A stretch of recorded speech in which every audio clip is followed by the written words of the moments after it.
What's going on, everyone? It's your boy Savvy, and welcome back to the Savvy Show. And for today's episode, this one, I'm not too sure what to think about this one. I have no idea what to expect. It looks pretty cool though. This is SCP-5001, Sacrosanct. So I believe that definition means something of great importance, something sacred or, protected. So I'm assuming it's going to be like a location. On the thumbnail, it looks like it's pointing to a said location. So I believe that's the area that's sacred. So I'm sure if the SCP Foundation is naming the SCP as something important and sacred, it must be something juicy about it. So with that being said, we got to dive deep and find out, man. But before we do that, if you guys are excited for this reaction and you enjoy it along the way, please remember to smash that like button for me.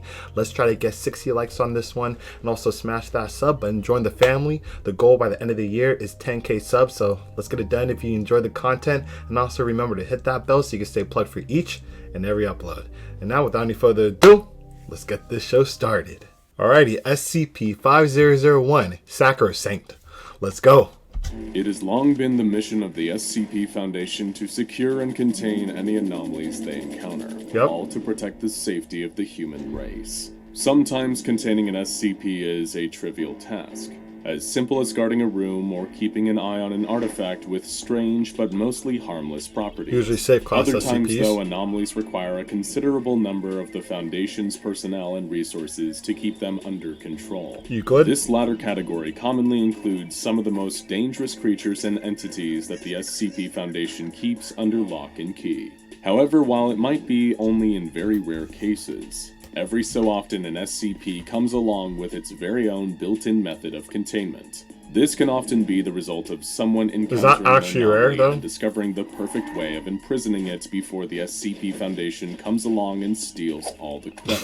Undoubtedly, this makes the job of securing an anomaly all the easier for the Foundation's staff. After all, someone else has already done the hard part of the job for them. Oh my god. Or rather, it would make things easier if only the Foundation's own researchers chose not to interfere, and could leave a deadly threat kept safely in its box without trying to find out what makes it tick. Alright, so what's the threat? SCP-5001 is, in some ways, a reminder that some things are best left alone. But it is also a grave warning not to tamper with that which you do not understand. They legit look like twins. Both of these lessons will soon be imparted on the SCP Foundation. Buried 60 kilometers below the ground in northern Russia is SCP-5001. Russia.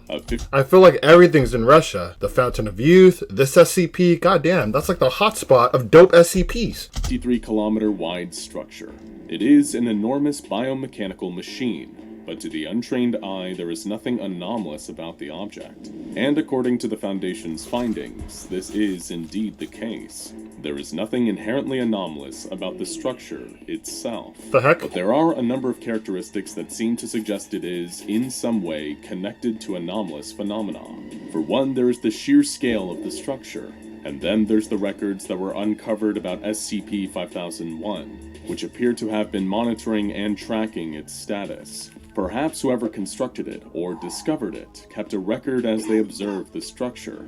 Nothing too out of the ordinary about that. But what's strange is that these date back to 11,000 BC, and yet were somehow made with modern systems of measurement. And other weird documents have been recovered from inside of SCP-5001. Records written in languages from all over the world, and even some in languages lost to time. Among them are papers in Phoenician, Ancient Hebrew, both ancient and modern Greek, Latin, Anglo-Saxon, must be like some kind of time Russian, travel, English, and Mandarin. Different dimensions. Some of these documents are even written in languages that the SCP Foundation's top researchers are yet to properly identify. The explanation for all this would seem obvious, wouldn't it? Writing in both ancient and contemporary languages, records that date all the way back to the last of the prehistoric era. It all seems to point in a certain direction. Oh my god, somehow, Rick and Morty. SCP-5001 has a link to time travel. Perhaps it was even a hub for a group of time travelers, right? Wrong. The Foundation already thought that this might be the case. This is cool. And checked for any signs of temporal anomalies. And yet, they found nothing. No evidence to suggest that there had ever been any time travel near or using SCP-5001. There were no devices on site that could affect time, and no traces of any residue or fallout from a temporal occurrence. That you know of. So what exactly does this thing even do? Well, we're afraid to say the Foundation researchers have been stumped on the answer to that question too. And they are not the only ones either. Oh, God. Way back in the 50s, the GRU's Division P also had an interest in SCP-5001. For anyone who isn't already acquainted with them, they are one of the SCP Foundation's numerous groups of interest, a list of organizations, corporations, and agencies from around the world who have also had dealings with anomalies. I don't think I heard of them. In the case of GRU-P, they were originally a division of the Russian army during the Cold War. The specialty of GRU Division P was the acquisition of anomalous objects and entities. In other words, they were the Soviet Union's very own SCP Foundation. In 1953, GRU Division P was alerted to abnormal seismic activity in a narrow region of northern Russia.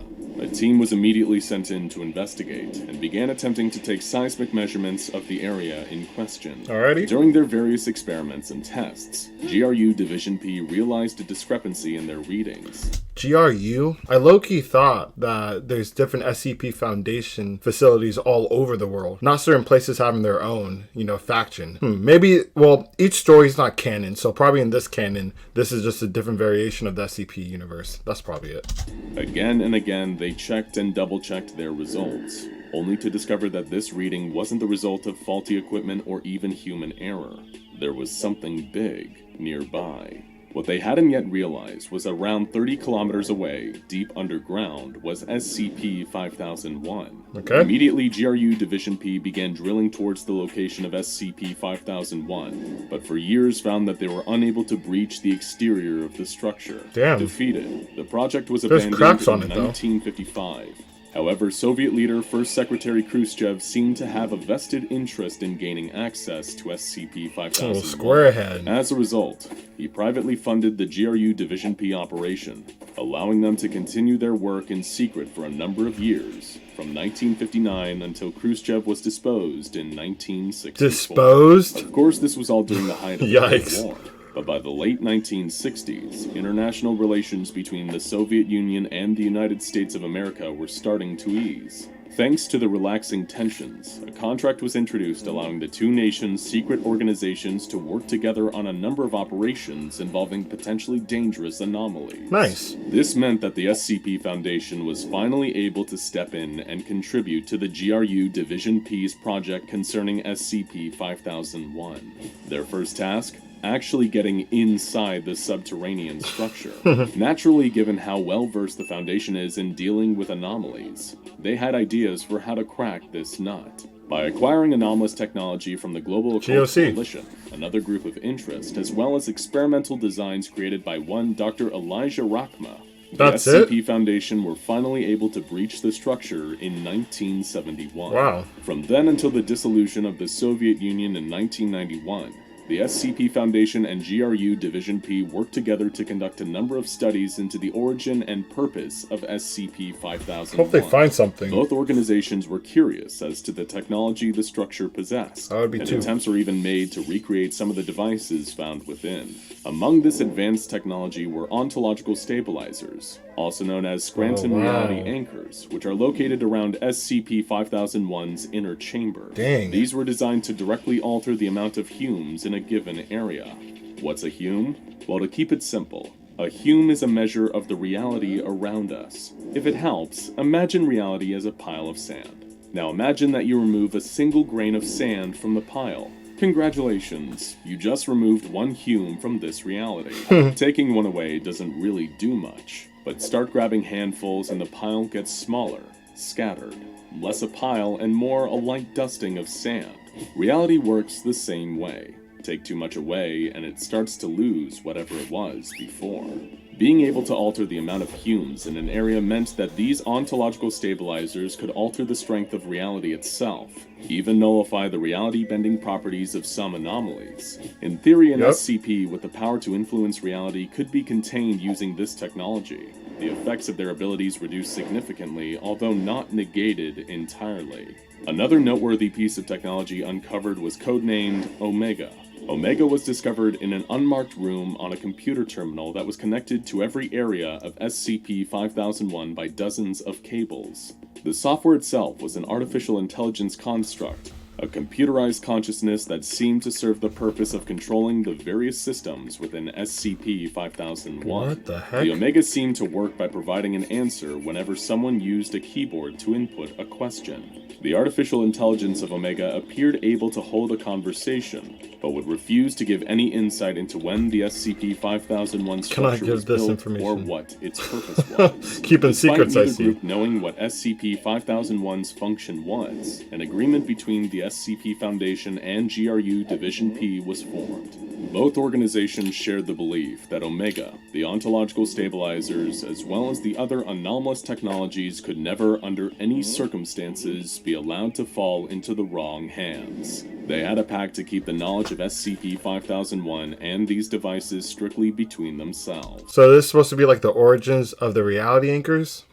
What the heck? However, this agreement was, sadly, not to last. In the early 90s, GRU Division P liquidated its assets and disbanded. A number of the Russian division's highest-ranking officers stole the anomalous technology that the organization had in its possession, which they then sold to Marshall, Carter, and Dark Limited. Figured. MC&D Ltd are yet another of the SCP Foundation's groups of interest. One of my favorite groups. According to Foundation Intelligence, I think it is, Marshall, Carter, and Dark Limited is a London-based club that has caused numerous problems for the Foundation over the years. They have ties to wealthy figures across the globe and cater to the super-rich clientele by providing the them wealthiest with the people most in the world. exclusive, expensive, and rare experiences available. I reacted to them on the channel before. You guys should check it out. I might tag in this video. How do they do this? By gathering the anomalous items and auctioning them off to the highest bidders. A number of GRU Division P operatives also joined up with the Chaos Insurgency. Dang. This is a group of interest that consists of personnel I thought they who liked previously SCP. worked for the Foundation, but have since broken away to pursue their own rogue agenda.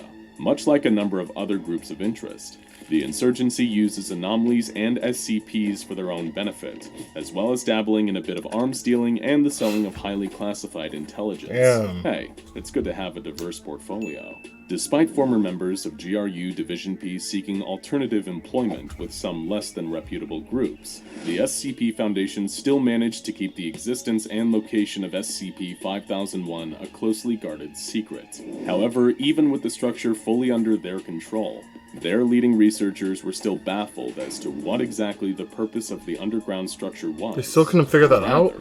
That was the case. On December 30th, 2019, an explosion erupted in the northeast sector of SCP-5001. The only way I could think about this SCP is if some way, somehow, this SCP was created in the future, which then was brought back to the past. And maybe it's just too advanced for us to figure out what it is. That could be a possibility. The cause of the explosion was unknown, but the damage caused a tremendous and almost catastrophic loss of power.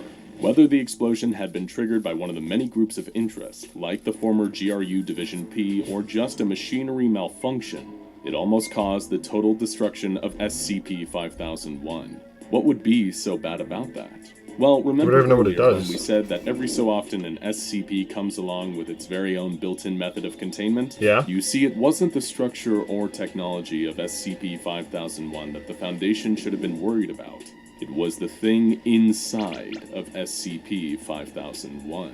Just as some Foundation researchers had long theorized, SCP-5001 was a cage, a containment unit for its own anomalous objects within, something powerful enough to alter reality right down to the Humes, hence the need for ontological stabilizers to dampen its power, and Omega to keep the place running. What is it? This entity, known either as SCP-5001-A or the Devourer, was being held inside SCP-5001. The Devourer? When the structure was damaged, it was almost freed. While there was no data on SCP-5000... I'm feeling some god tier SCP vibes right now. Yo, the Devourer of Worlds, maybe? Bruh. Oh my god. System about this being's appearance or the extent of its anomalous powers. What? Whoever created SCP-5001 went to considerable effort to keep the Devourer contained, viewing it as a threat to all of reality. Oh my god. And all that effort was almost undone when the structure was damaged by the explosion. Fortunately, the SCP Foundation was able to re-establish containment of SCP-5001-A. though at the cost of a tremendous amount of lives. When personnel were finally permitted to re-enter SCP-5001, Where is he being a number of the captive at, structure's though? core systems had been damaged, but it was still able to perform its primary function and keep the Devourer safely contained within. Where is he located, As though, personnel in there? entered the structure, a message appeared through the Omega computer system that read, "Hello, my children. Although you have grown immensely since your earliest days, you have much room to grow. Your species' intellect is merely a bud with so much potential. Your weapons are powerful. Your medicine is supreme. Your engineering is beautiful. With proper guidance and care, you are sure to reach an elevated state of being and transcend your bodies for something more whole and perfect. My God. That is why it pains me so dearly to request that you leave this place immediately. Your studying and probing have almost resulted in the end of all I have worked towards to keep you alive." Okay, so this is SCP-5001 talking to them. Talking to us. Bro! So it has a mind of its own. This is actually pretty crazy. If you comply, I guarantee that the Devourer will never escape, and your species will be free to pursue the enlightenment of technology for all eternity. Bro. Let this be my final gift to you, directly from the center of my broken heart. Okay, back up. Broken heart. Interesting. Broken Where have God? we heard something like that before?